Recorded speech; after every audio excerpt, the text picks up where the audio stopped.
ಇಲ್ಲ. ಈಗಾಗಲೇ ವಿಧಾನಸಭಾ ಚುನಾವಣೆಯಲ್ಲಿ ಸ್ಪಷ್ಟವಾಗಿದೆ. ಅವ್ರನ್ನ ಮುಟ್ಟುವುದು ಅಂದರೆ ಬೆಂಕಿ ಮುಟ್ಟಿದಂಗೆ ಅಂತೇಳಿ ಹೈಕಮಾಂಡಿಗೆ ನಿಷೇಧ ಚೊರ್ರ ಅಂದದ. ಮತ್ತು ಇನ್ನೂ ಒಂದು ಕನ್ಫರ್ಮೇಷನ್ ಅವ್ರಿಗೆ ಅದ.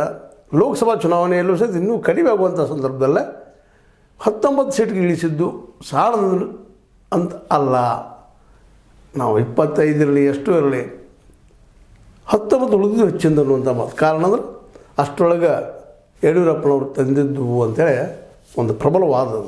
ಸ್ವತಂತ್ರವಾದ ಮೀಡಿಯಾಗೆ ಬೇಕಾಗಿರುವುದು ಸ್ವತಂತ್ರ ಧ್ವನಿ. ಆ ಸ್ವತಂತ್ರ ಧ್ವನಿ ಉಳಿಸಲು ನೀವು ಮಾಡಬೇಕಾದದ್ದು ಇಷ್ಟೇ. ಅದೇನಪ್ಪಾ ಅಂತಂತಂದ್ರೆ ನಿಮ್ಮ ಕೈಲಾದಷ್ಟು ಸಹಾಯ ಈ ಚಾನಲ್ಗೆ ಮಾಡಿ ಹಾಗೂ ನಿಮ್ಮ ಧ್ವನಿಯನ್ನು ಕಾಪಾಡಿಕೊಳ್ಳಿ. ಹೀಗಾಗಿ ಇವತ್ತು ವಿಜಯೇಂದ್ರ ಅವರನ್ನು ಮುಟ್ಟುವುದು ಅಂತಂದ್ರೆ ಯಡಿಯೂರಪ್ಪನ ಮುಟ್ಟಿದಂಗೆ.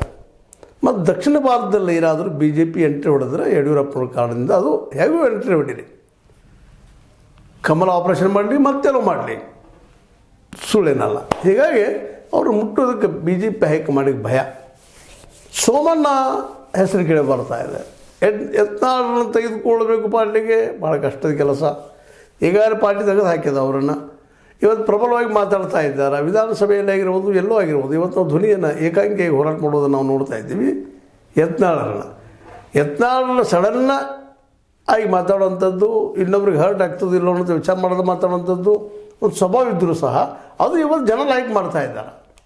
ಭಾಳ ಜನ ಹೌದಪ್ಪ ದಿಟ್ಟಿರಬೇಕು, ಒಳಗೊಂದು ಹೊರಗೊಂದು ಇರಬಾರ್ದು, ಚೆಂದಾಗಿ ಮಾತಾಡಿ ಮೋಸ ಮಾಡೋದು ಬೇಡ, ಇವ್ರು ಹೆಂಗಾದ್ರೂ ಇರಲಿ ಹಿಂಗೆ ಇರಲಿ ಅನ್ನೋ ಮನೋವೃತ್ತಿ ಇದ್ದಂಥ ಜನರು ಇದ್ದಾರೆ. ಮತ್ತು ಮೇಲಾಗಿ ಹಿಂದುತ್ವವನ್ನು ಸರಿಯಾಗಿ ಪ್ರತಿಪಾದನೆ ಮಾಡ್ತಾ ಇದ್ದಾರೆ.